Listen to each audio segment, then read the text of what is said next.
She called herself the Crypto Queen, a charismatic speaker, promising wealth and a new financial future. OneCoin rose fast. Flashy events, celebrity endorsements, and promises of huge returns. People invested, communities formed, seminar rooms filled with hopeful faces. But behind the glitter, doubts grew. Regulators asked questions. Journalists dug for proof. Former members described pressure, secrecy, and unverifiable ledgers. Then, just as the scheme unraveled, she vanished. Ruja Ignatova, founder, promoter, the woman at the center of a billion-dollar empire, disappeared from public view. Tonight, we trace the rise of OneCoin, the mechanics of the alleged scam, and the mystery of the woman who walked away from it all. Was she a mastermind gone to ground, or a scapegoat in a global network of fraud? We start at the beginning, where the promise sounded too good to be true. OneCoin sold a story, a private blockchain, proprietary tokens, and a future of digital riches. Investors bought packages, certificates, and educational material that supposedly unlocked mining opportunities. Instead of open ledgers, OneCoin used closed databases that only insiders could access. Prices were pumped with glossy seminars and charismatic leaders who promised astronomical returns.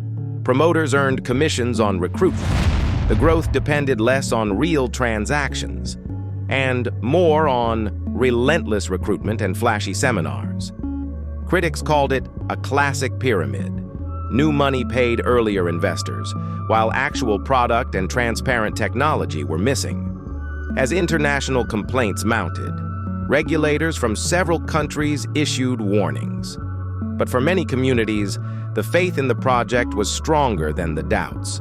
They had already invested, financially and emotionally, and walking away was not simple. By 2016, OneCoin was everywhere. Packed arenas in Europe, seminars in Africa, and in Asia, banners and billboards promised financial freedom. The numbers were staggering. Reports claimed over 3 million people had joined. Billions of dollars flowed into OneCoin accounts, with promoters calling it the Bitcoin killer. The hype was carefully staged. Events looked like rock concerts, spotlights, music, and speeches that blended financial jargon with emotional appeals. Ordinary families poured in their savings. Communities formed around the belief that OneCoin was not just an investment, but a revolution in money itself. For believers, doubt was betrayal, and anyone questioning the project was branded a hater or jealous outsider. It was more than finance. It was a movement. But while OneCoin spread like wildfire, cracks began to show. Financial experts questioned the technology. There was no real blockchain, no transparent record of transactions, just a private database, controlled entirely by the company. Journalists started digging. They found inconsistencies in documents, fake partnerships, and testimonials that seemed staged. Regulators in India, Germany, and the UK issued warnings. Some countries even banned OneCoin seminars. Yet the machine kept moving. For every article of doubt, promoters doubled their efforts. They attacked journalists, silenced critics, and told investors that regulators just didn't understand innovation. The louder the warnings, the harder the faithful clapped. Money was flowing at a staggering pace. Estimates suggest OneCoin raised more than $4 billion worldwide. Ordinary families sold property. Farmers pooled their life savings. Doctors, lawyers, even teachers invested, convinced they were buying into the future. In Uganda, entire villages joined. In China, underground networks recruited thousands. And in Europe, sleek offices gave an air of legitimacy. But behind the glamour was something darker. Funds were funneled into offshore accounts. Luxury real estate in Dubai. Private jets. And bags of cash moving across borders. OneCoin wasn't just a cryptocurrency. It had become one of the largest money-moving operations of the decade. At the center of it all was one woman, Dr. Ruja Ignatova. brilliant, charismatic. She held a law degree from Oxford and a PhD in European law, fluent in several languages, always dressed in designer gowns and diamonds. To her followers, she was the crypto queen, a visionary promising financial equality. Her stage appearances were legendary. Walking onto massive stages under blinding spotlights, she spoke not just about money, but about justice, freedom, and the chance for ordinary people to rise.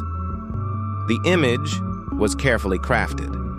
An academic genius, a glamorous leader, and, most importantly, someone who could not possibly be a fraud. That image made her untouchable for a time. But cracks began to show. Bankers and blockchain experts noticed something strange. There was no actual blockchain. Unlike Bitcoin, where every transaction is verified on a public ledger, OneCoin operated in complete secrecy. Its so-called blockchain was nothing more than a private database. Some investors started asking questions, but when they did, answers were vague, or worse, threatening. Those who spoke out were labeled as enemies. Critics were silenced, and believers doubled down, convinced that outsiders simply didn't understand the genius of OneCoin. It was the classic sign of a cult, and few realized it. By 2016, governments began to take notice. Warnings spread across Europe. Financial regulators in Germany, Italy, and the UK labeled OneCoin a fraud. Investigations opened in India, Uganda, and the United States. Yet instead of collapsing, OneCoin grew stronger. The warnings only fueled the fire. To believers, every government attack proved that OneCoin was real, that banks were terrified of losing control. Seminars grew larger, recruits multiplied, and Dr. Ruja's legend only grew. She became a symbol of rebellion against the financial system. And then, she vanished. In October 2017, Dr. Ruja was scheduled to appear at a massive OneCoin event in Lisbon, Portugal. The stage was set. Thousands of followers filled the arena, but the crypto queen never arrived. Rumors spread instantly. Some said she was hiding from regulators. Others claimed she had been betrayed by her own circle. The truth? She boarded a plane from Sofia, Bulgaria, and was never seen again. Interpol issued a global warrant, but Dr. Ruja Ignatova had disappeared into the shadows. With Dr. Ruja gone, her brother Konstantin Ignatov stepped in. Unlike his sister, he lacked charisma, but he tried to keep the empire alive. Konstantin reassured investors. He appeared at events, gave interviews, and promised that OneCoin was stronger than ever. But cracks widened. Without Ruja's presence, loyalty began to fade. More regulators issued warnings, banks froze accounts, and journalists dug deeper into the scheme. Konstantin became the reluctant face of a crumbling empire. Investigators uncovered shocking details. OneCoin wasn't just run from Bulgaria. It had an international web of shell companies, bank accounts, and money mules. Funds moved through Dubai, Hong Kong, Panama, and the Cayman Islands. Private foundations and charities were used as covers. Billions in cash were funneled into luxury properties, yachts, and art. It was one of the most sophisticated financial scams of modern history, disguised as a movement for equality. Law enforcement launched an international manhunt. Interpol issued a red notice for Dr. Ruja. The FBI opened a major investigation. Konstantin was arrested in Los Angeles in 2019. He confessed to helping run the fraud and agreed to cooperate with prosecutors. But Ruja remained missing. Each lead ended in a dead end. Some claimed she had plastic surgery. Others whispered she was hiding under powerful protection. The crypto queen had become a ghost.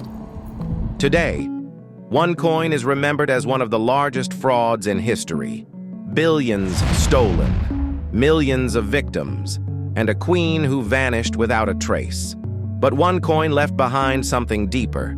It revealed how easily hope can be turned into a weapon, how ordinary people, desperate for change, can be drawn into a lie, and how, in the shadows of the digital age, myths can become movements, with consequences that last forever.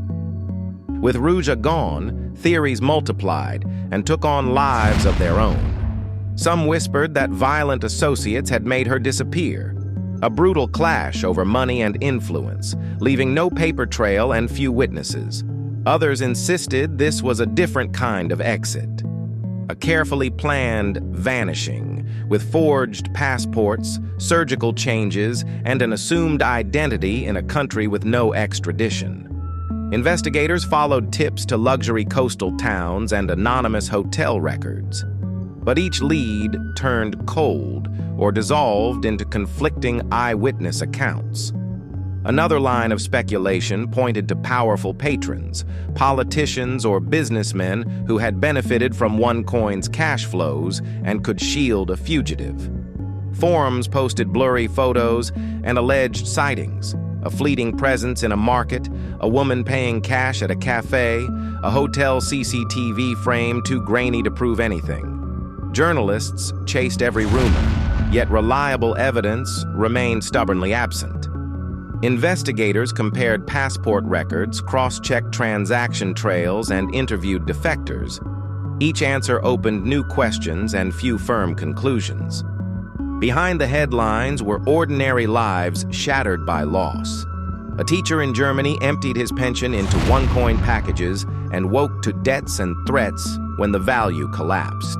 In Uganda, whole families sold land to invest, only to find the harvest season ruined and no way to pay debts.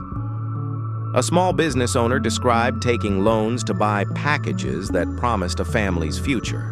Across continents, victims spoke of shame and silence. Many feared legal exposure or social stigma if they came forward. Support groups formed online where former members traded stories and tips on seeking restitution. Some communities organized class action suits, and a few governments opened compensation inquiries. Local charities offered legal aid and counseling, but tracing funds through shell companies and offshore accounts made restitution slow and incomplete. A handful of settlements returned small sums, but for most the damage reshaped lives. Savings gone, opportunities lost, trust in digital finance deeply eroded. OneCoin forced regulators to rethink digital finance. Policymakers moved to require clearer disclosures, stronger anti-money laundering checks, and stricter oversight of marketing that sold financial products.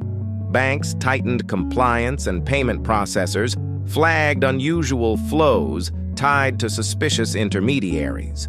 NGOs and consumer agencies launched educational campaigns to help people spot scams, verify claims, and demand independent audits. Universities added modules on digital literacy, and scholars argued OneCoin revealed a social vulnerability, a mix of inequality, persuasive storytelling, and technological ignorance. International cooperation improved. Task forces shared blockchain analytics, coordinated asset freezes, and pursued extraditions. Whistleblower incentives and focused prosecution of promoters produced convictions, even if the top leadership remained elusive. Law enforcement's hunt continues, though the trail cools with every year. The FBI still lists Ruja Ignatova on its most wanted roster. Interpol's red notice remains active.